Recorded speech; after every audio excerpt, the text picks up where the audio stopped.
Greetings, fellow armchair Imagineers. Blue Dragon 5 here. And Mutale Monenshiku. Ladies and gentlemen, as we find ourselves in the midst of Disney's big venture into the world of streaming, having started a war in the process, we thought it'd be nice to stay up to date on the ever growing catalog and rule on what's a must or a bust on Disney Plus. And tonight we are continuing our coverage of Secret Invasion. Ooh, and that brings us to episode 3, Betrayed. Betrayed. Betrayed. Betrayed. Betrayed. Number of betrayed you can go to on that, but yeah. The producer, Superman 4, or a certain Channel Awesome alumni. But either or, here we are talking about episode 3 of Secret Invasion. Mutali, our special guest here, what have you been thinking about the show so far? We're halfway there. We're halfway through our Yeah, 6 episode odyssey. I really like it. I like it a lot. I like the spy paranoia vibe. I do like that this show has an intro because all the other Marvel Disney Plus shows haven't had one, or they'd only have one in the first episode, and not anymore. I like Nick Fury. I like Talos. I also like Emilia Clarke as his daughter, and I really like Gravik. I think he's so far he's now one of the better villains of the Marvel shows I've had, because that's the thing they have suffered from is not great villains, and I'm glad Gravik so far isn't one of them. Hopefully that sticks by the end. But yeah, I'm really enjoying the show.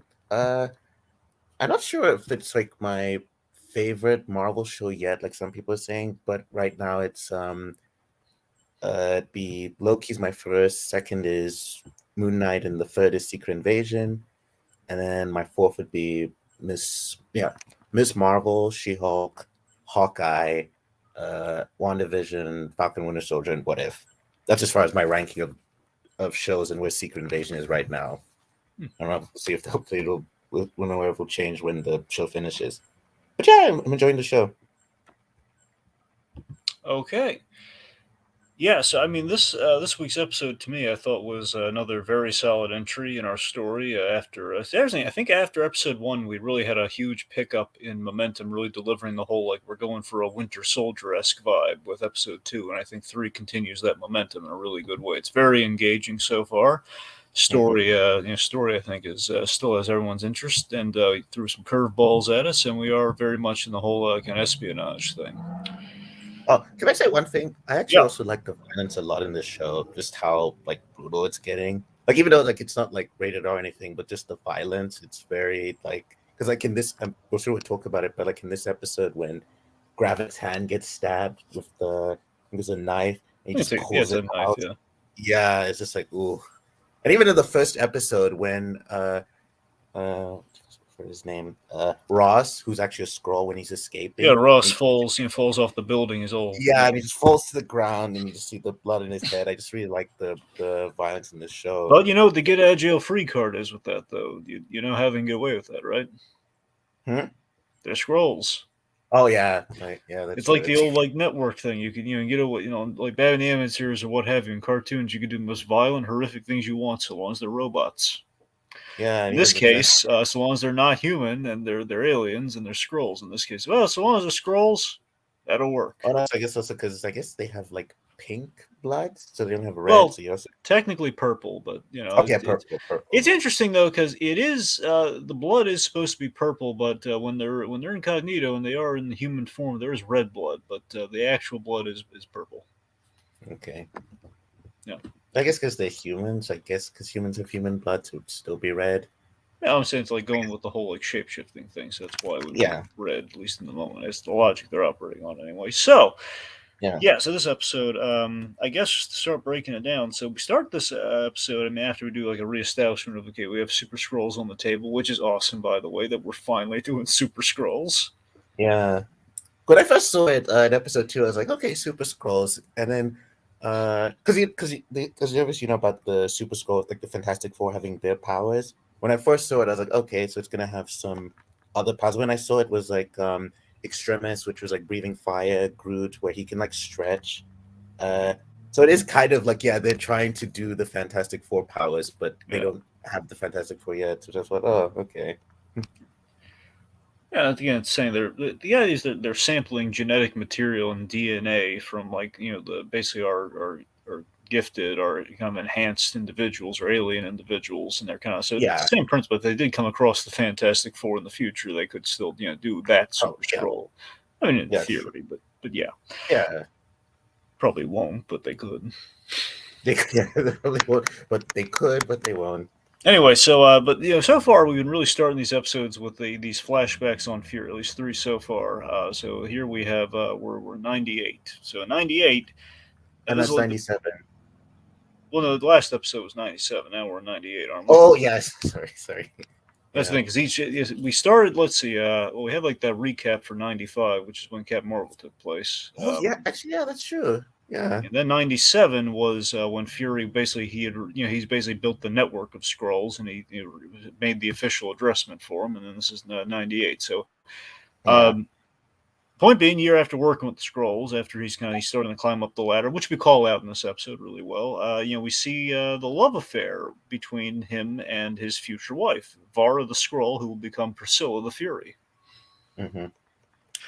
Yeah, so this is like a nice little Easter egg too. The idea that again, this is kind of what Talos is talking about later, where the scrolls were key in helping, helping give Make Fury the clout that he would get. In this case, he helps Black Widow out with the Dreykov situation. This is yeah, I thought presumably that was around a the Budapest thing. yeah, that was a nice touch. I did Yeah. like that. So How'd you yeah, feel so about sorry, just how'd you feel about the de-aging? well, I mean, again, it's like this. For example, you look at something like Better Call Saul or like the Albuquerque verse, in which we do when Yeah. we do flashbacks in that, we're only going back about 5 to 10 years. And when we do that, we can do that through natural means of makeup. Now, I know that we're not doing that here Yeah, with Fury, but I think they got it to a point where it looks like what it's it's minimal for one scene, and not de aging on Fury always looked good when we did. The only yeah. problem is like when he was in fight scenes, like he does move pretty much like Sam Yeah. Jackson. It's like Yeah. but again, he doesn't have to move in those scenes like that. He's walking Yeah, around, yeah. so I think Yeah. it's rather seamless. Okay, yeah, that's true. Okay, real quick. We have a comment. Richard's victims. It's the Okay. scariest question. Where Where do they where get did they get Groot's DNA? uh Well, it's very simple. I know where. Wakanda? That's You where got Groot. it, buddy. Oh, Yeah, it's Wakanda. yeah. Yeah. Yeah. Or ever when Groot where was where they had the Endgame battle because Groot was there. It's also another place I Well, could have that gotten it. was the Avengers complex. Like Yeah, yeah. the upstate New York location. Yeah. Mm.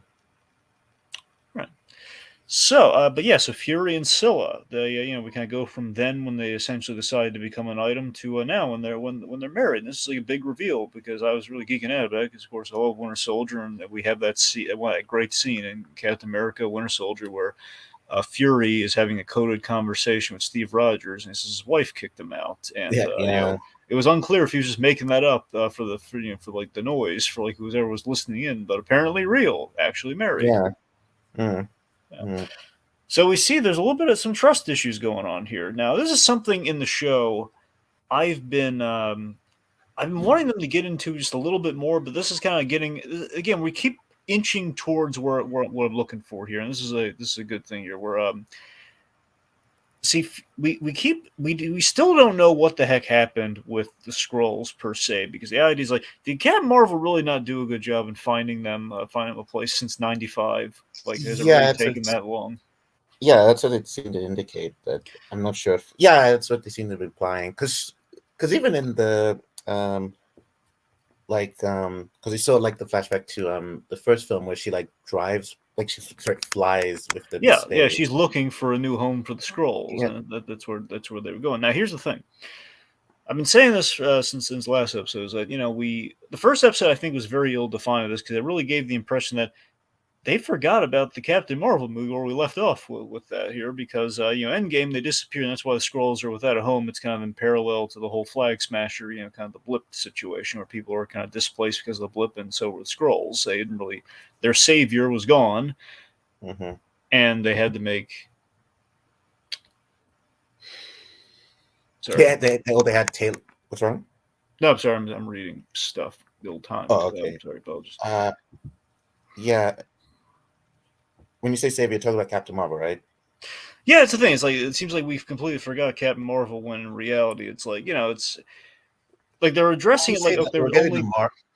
Sorry, I was just gonna say, well, we are getting the Marvels, and I think that's supposed to, because I think read somewhere where it's like Secret Invasion is more about the Skrulls' perspective, and then the Marvels is like the Kree's perspective. So I think that's also supposed to explain why she also hasn't managed to find them a home.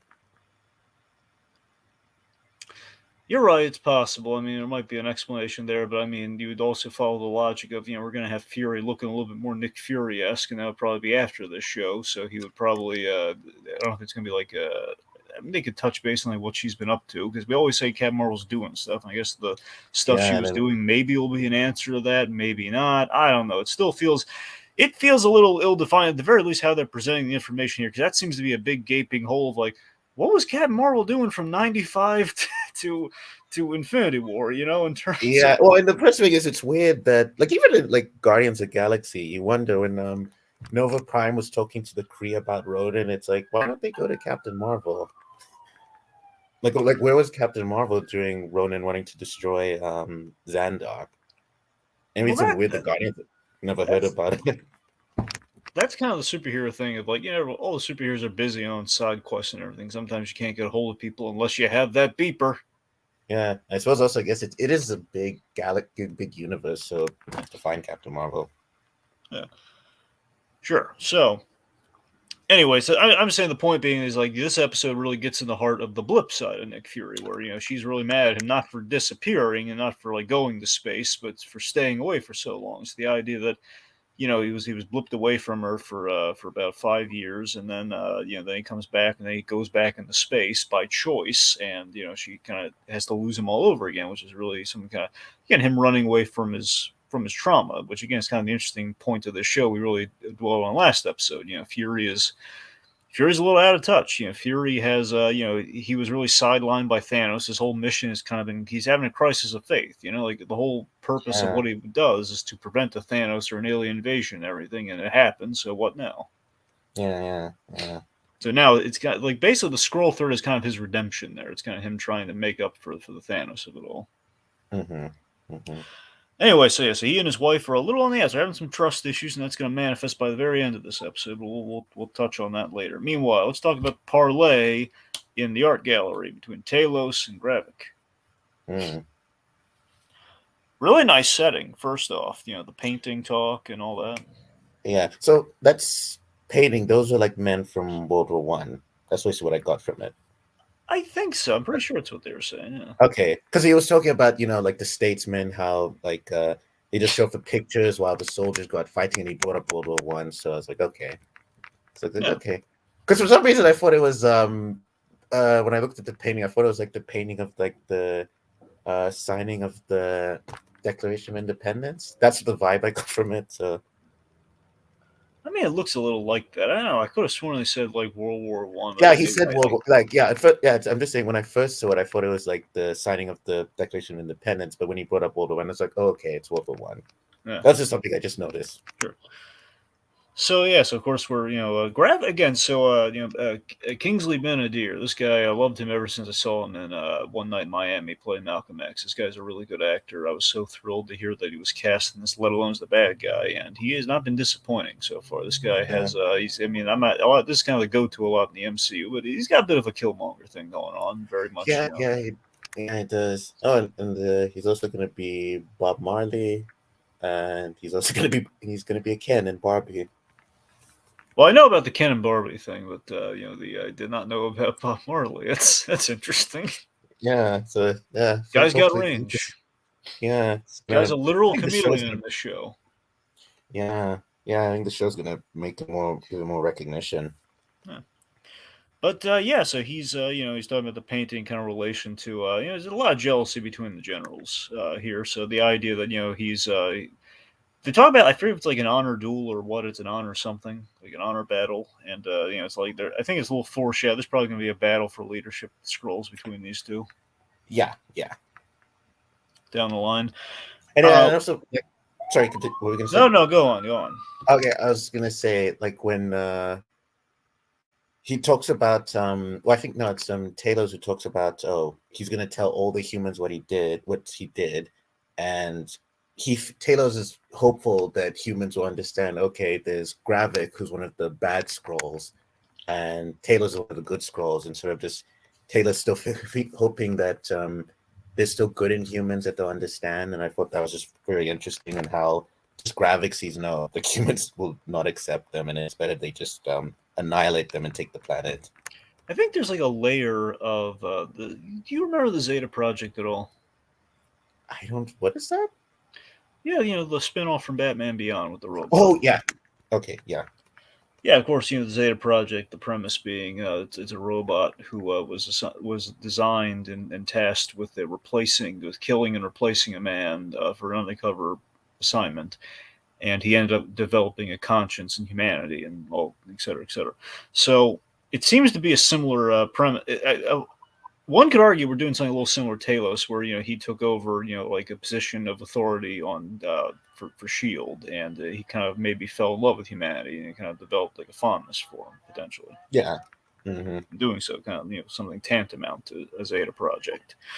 Mm-hmm. Anyway, so we have this conversation. It's a tense conversation, and we have we have this great moment where he's really pissed off that guy is under his thumb, and he's basically using her as a bargaining chip.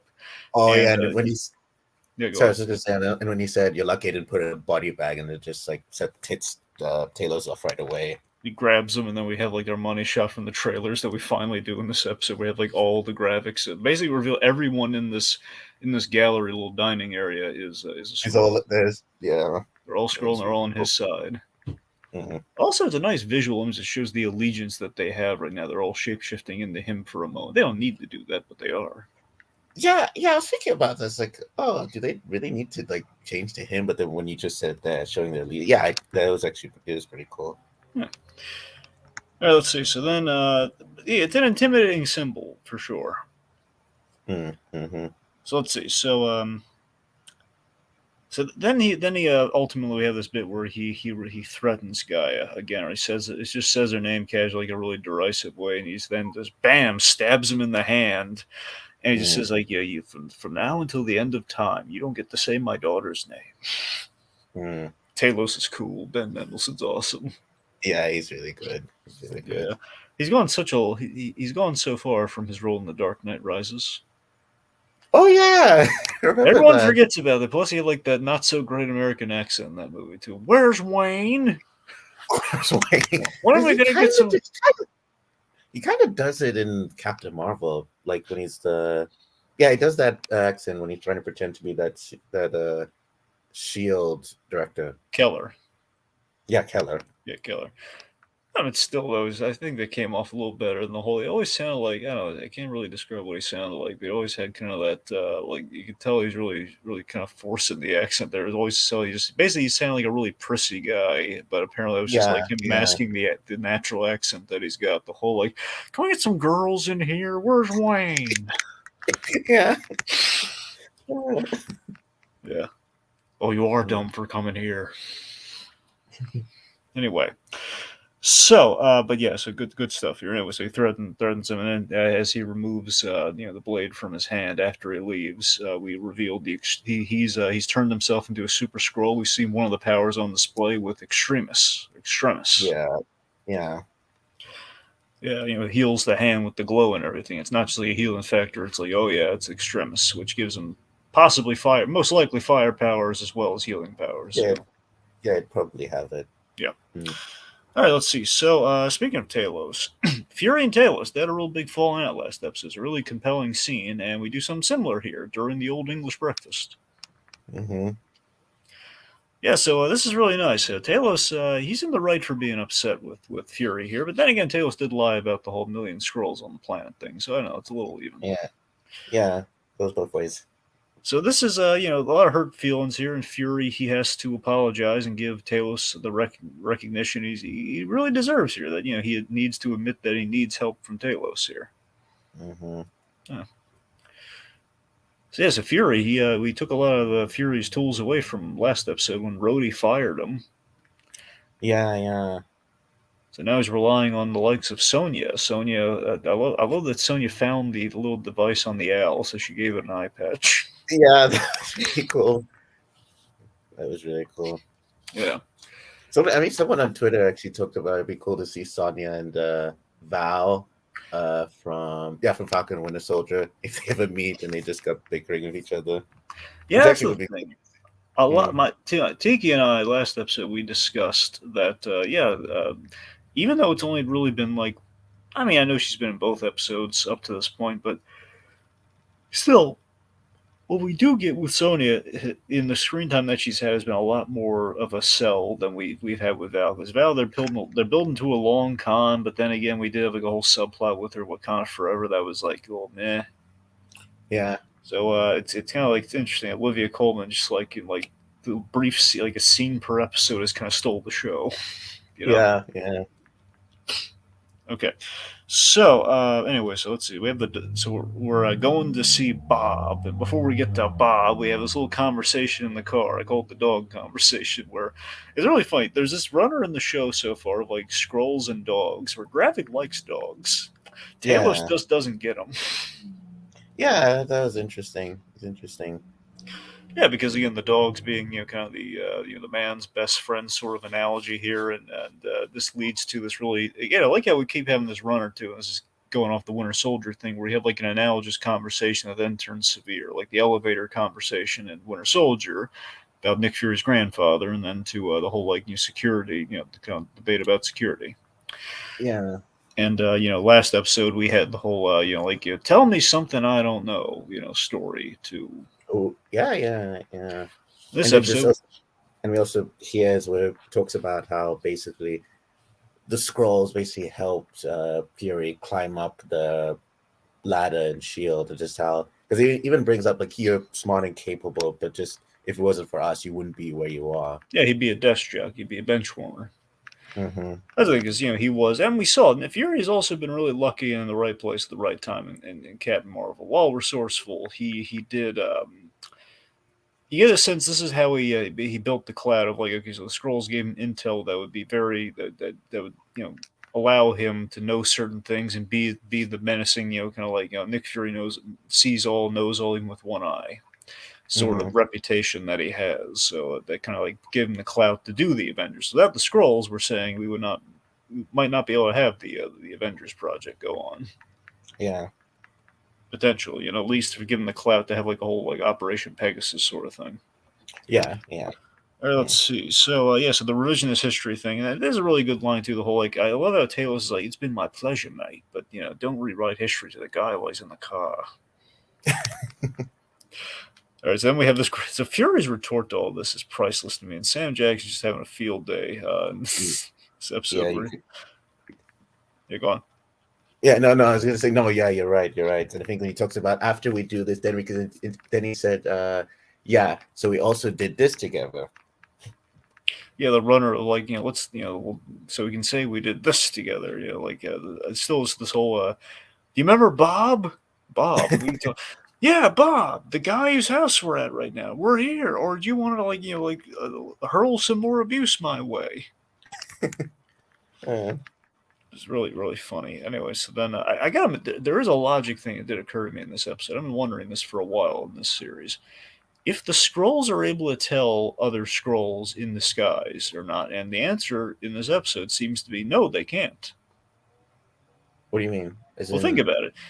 Talos, he was surprised that the whole room was full of enemy scrolls, and then this episode where he's all the guys that they kill and shoot, their security outside of Bob's house, they're all oh, scrolls, oh, and yeah, so you mean as in they can't tell whether they're scrolls or not? yeah, scrolls can't tell each Oh, other okay, apart apparently. Which okay, I was okay, wondering if that was I thought they'd be able to tell each other, but apparently okay. Yeah, not. that's. Hmm, So we kind of finally got an answer to that because like Talos didn't recognize them and they didn't recognize Talos. hmm. Because it kind of shows the disguise thing kind of works. Even they can't tell like who's a Yeah, scroll. not for sure. Okay, anyways, and here's the really interesting question. We don't really have a good answer to it. I mean, I don't really need one, but it just kind of makes you wonder. So our scroll general or submarine guy, the defense guy, Bob, Yeah. Mm-hmm. he was there was this guy had a son. Now the question is, was the boy a Skrull who did not shapeshift, did or was the did the Skrull actually grow an attachment to the boy, like in replacing his father? I think he's just the normal boy, and I think it's just yeah, the guy impersonating Bob is maybe did grow an attachment. I think that's what it That's the is. thing. That's the question. Like, because remember, there was a thing where Fury would have, starting to shoot the kid. Obviously, he wasn't really going to do it, but he's starting Yeah, to of shoot the course, kid. of course. Yeah. But still, the fact, like, the guy relented. If he were like a true blue, like, enemy Skrull, like, like Gravik's puppet, he would be like, yeah, kill him. I don't care. Mm-hmm. So Mm. yeah, that kind of shows some layers of gray. Because remember, the Skrulls, as we've established, the Skrulls are supposed to be non-violent, but forced into violence because of the Kree and because of this whole secret invasion plot line, thanks to Gravik. Yeah, So ordinarily non-violent. yeah. With The only circumstances. reason they're in war right now is because it's like the whole, like, technically it's Fury's doing. Fury trying to, like, hey, you're going to be in the field, like, remember that big moment where anyone who wants to stay behind, basically don't shapeshift. Anyone who shapeshifts is going to be, a soldier or a spy on the front line. Yeah, yeah, exactly. Yeah. All right, let's see. So, of course, I love the giveaway too. The whole, like, nobody calls me Nick, Bob. Yeah, yeah. That was also Well, pretty Captain cool. I Marvel think. callback, yeah. Yeah, I mean, his mother calls him Nick, calls him Fury. only his mom. Yep. So, we have some really great tension again, very Winter Soldier esque tension here with the airstrike. The whole Hmm. plot line being they're trying to prevent an airstrike on the UN delegation. So, the whole UN kind of group on a Yeah, plane. I like how Fury brought up to Taylor, so why don't you just shapeshift him and call off the strike? And Taylor did bring up, well, I can't, I could, but I can't because he doesn't have the memories that he would need to stop it. Yeah, he doesn't know what the code word is. Yeah, Yeah.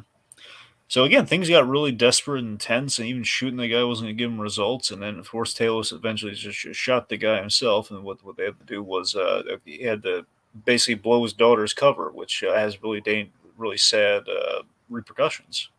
yeah, Yeah, so she gets burned, but she saves the day, seemingly, but sadly, all a Gravik plot. Gravik engineered this whole situation to basically weed out the traitor who basically has been tipping people off to their operations, and it was Gaia, and she gets seemingly killed. Here's the thing: I yeah. read this death as pretty legit. I mean, there's a chance we're going to bring her back somehow, but I like to think even if we do bring her back, it's not going to be per se Gaia, but maybe someone shapeshifting as Gaia. It's actually that's just true. Yeah, because other people thought that maybe she's became a super scroll and should heal, but what you said as well is also kind of true. Someone else shapes into her, and then Talos thinks that's his daughter. That's kind of where I hope it goes. Like if she is to make a return, but because here's the thing, it would And kind of also, sorry, cheapen the death if we do that. true. And also, someone did also, I think someone, people have theorized that maybe the human that Gaia is playing, that'll be how Amelia Clark continues being around as well. That's not a bad idea either. It's a way to go because there are like real bases for these humans. It's true. Like Hmm. Fury's wife, for example, at the beginning they had this conversation about whose face is that. Hmm.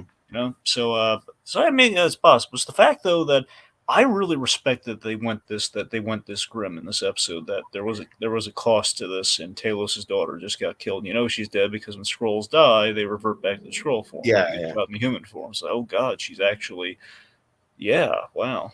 And Talos, he's lost his wife, his daughter. I Yeah. can't imagine what he's gonna do when he finds out. That's the thing. That's what I just think that's a wonderful, like dramatic place to end the episode on. Essentially, with that moment, I know it's Mm. like another, but the other betrayal that's about to happen. So again, the idea of the episode being called betrayal, you have that betrayal, and then you have Well, betrayed, but yeah, yeah. sorry, yeah, betrayed. Sorry.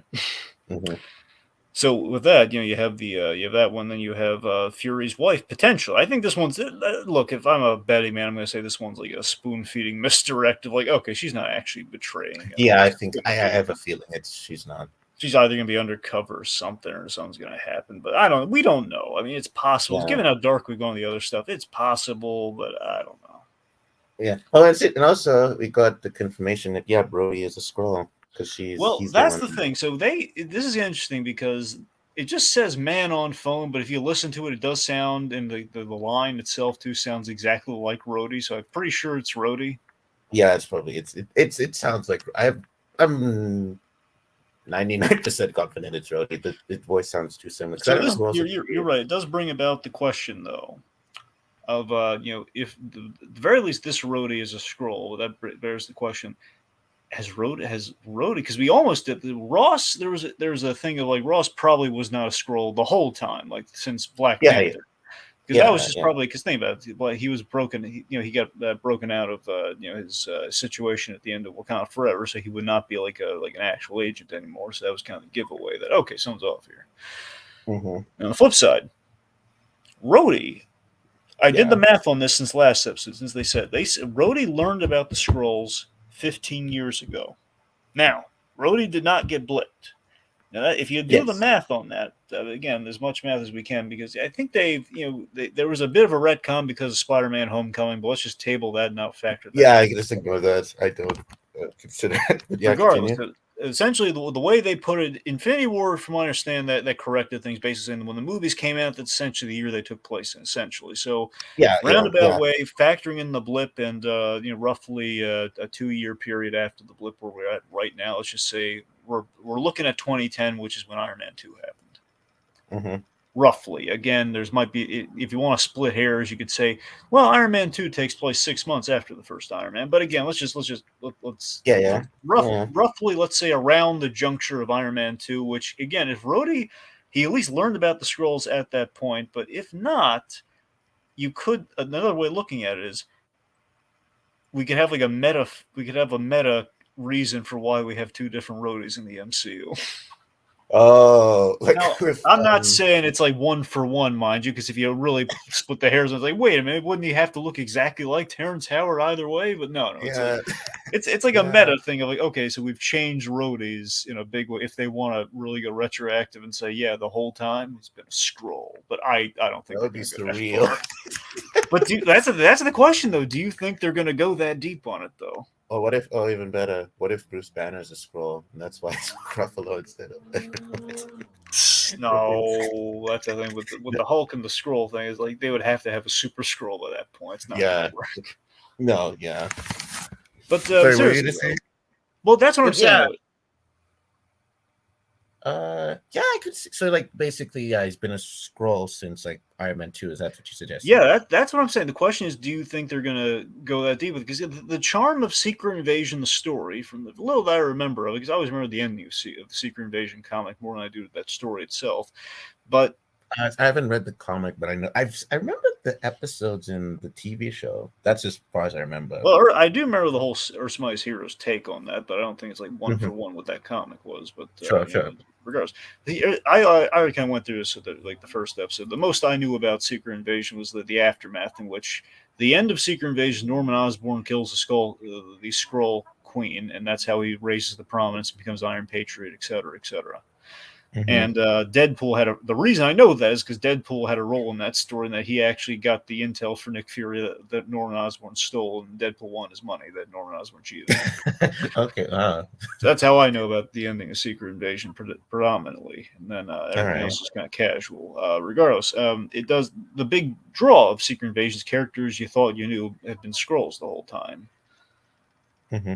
So yeah, I mean that's something we could in theory do. And we've kind of skirted the line with a little bit with like Ross. We can go full tilt. We got to go full tilt with somebody in this show. You'd think. Yeah, because I think with Rhodey, it'd be really really tragic if like all the films we've seen in him, it wasn't him or someone else, and he like wakes up and like finding out Tony's dead, like the blip, like for 5 years everyone was gone. That would just be really like heartbreaking. Yeah, there are two things to factor in. If Rhodey is in fact a scroll the whole time, then Armor Wars, the movie we have coming up with Rhodey, Hmm. Yes. would be a case of I'd be like Rhodey starting from zero, it's being plopped into the MCU fresh. Yeah, Like I what? could yeah, I could see that. Like what the heck did I miss? Like basically that Rhodey, all that Rhodey would know is the events of Iron Man 1 and then now. Yeah. That's essentially where this Roby jumped into. Like my best friend Tony, oh God, what did I miss? Then and also like there's the Avengers, there've been aliens. Yeah. like So that's like imagine imagine okay, what kind of like imagine with how Tony Stark had the PTSD from the aliens, and I would imagine with Rhodey with everything, like having like his whole life, like part of his life was gone. Like that'd be even worse. now. Remember, Armor Wars. I mean, at least its original form is that Tony Stark goes crazy and shuts down all the technology. Mm-hmm. So I mean, that'd be Rhodey going crazy for the movie. Okay, now in all seriousness, look, I mean that it's a way to go. It'd be a bold way to go. Yeah, it would But be. regardless, because we have Armor Wars coming up, I'm getting the sense we're not going to say it was Rhodey was a Skrull the whole time. I think it was just probably a recent thing since the Skrulls made their move, probably. Probably like what maybe since like maybe not since Iron Man 2, but I don't know, Probably maybe like post blip. I'd say post the blip. yeah, that's true. I think we get away with it for that long. Like, here's the question: Falcon Winter Soldier, real Rhodey, Skrull Rhodey.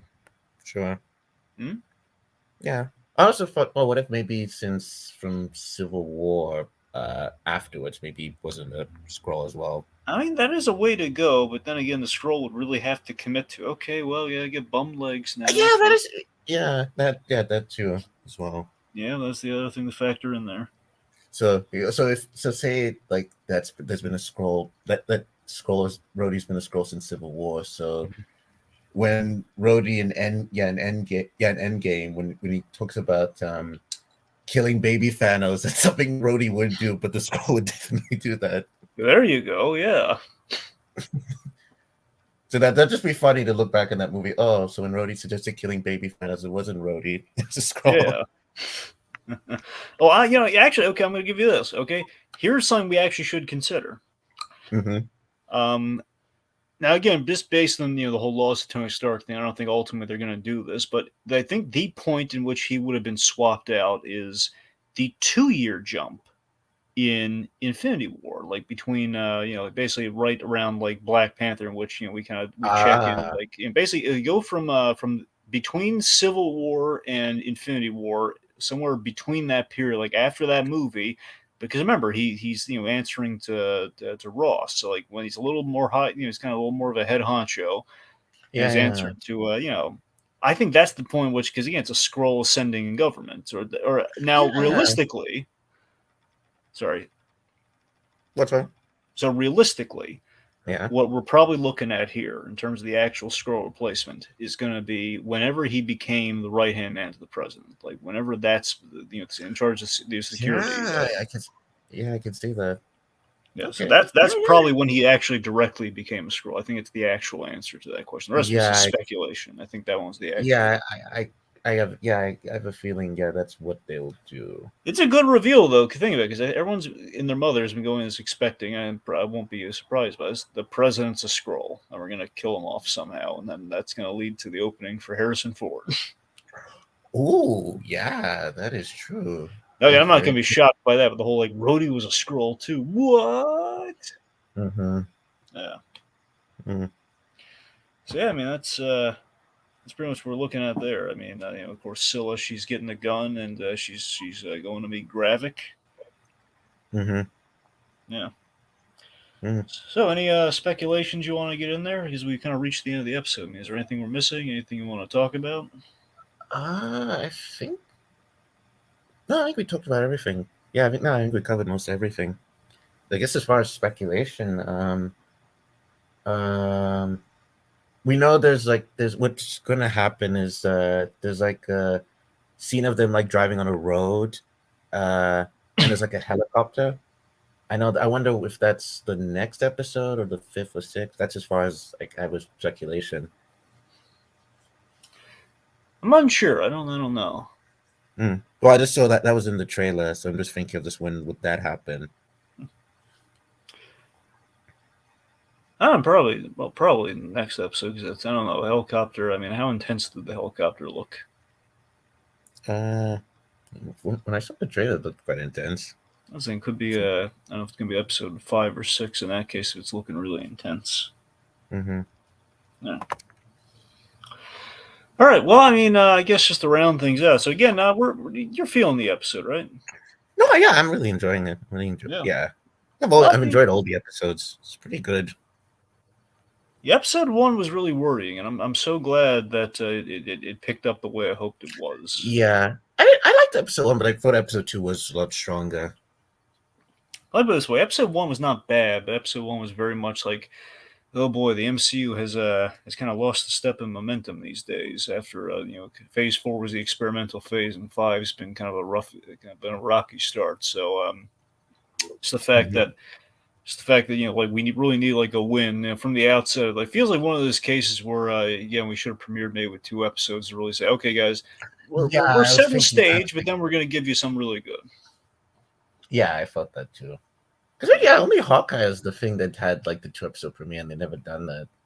So actually, yeah, I was wondering. Oh, maybe it should have No, been the WandaVision had two the two episode. episode premiered. Oh yeah, that's true. Yeah. Wait, it's been so much has gone past since WandaVision. Wow. They've been doing two episode premieres for a lot of stuff, and then at a certain point they stopped it because they did it for WandaVision, Falcon Winter Soldier, and Loki. Okay. Yeah. Wait, did it for Loki? I thought Loki was just. I could be wrong. I could have sworn they did it for Loki. That one I might be guessing. No, I remember Loki was episode one, and I don't think they did it for Falcon. I just remember WandaVision, Hawkeye, and they haven't done that again until. Yeah, they haven't. Yeah, I just it was WandaVision and I think Hawkeye. The only shows that have done that. I don't think anything else has done that. All right. Go Mm. figure. Mm. All right, I guess I'll wrap it up. Thanks for showing up, by the way, Mutale. No, it was a pleasure. I always enjoy being here. Yeah. I want to thank Richard's victims for showing up in the comments. Hopefully, we didn't bore them to tears. Mm. But that's the scariest question, where you get the Groot DNA. Yeah. Is that really a scary question? Yeah. Well, I mean, it depends on how you get DNA. I guess it's kind of like Yeah, I guess that's true. Yeah. Yeah. All right, that'll do it for us this week as we holster our remotes till the next installment calls for the draw. Mano a mano, just Plus and Us. Yeah.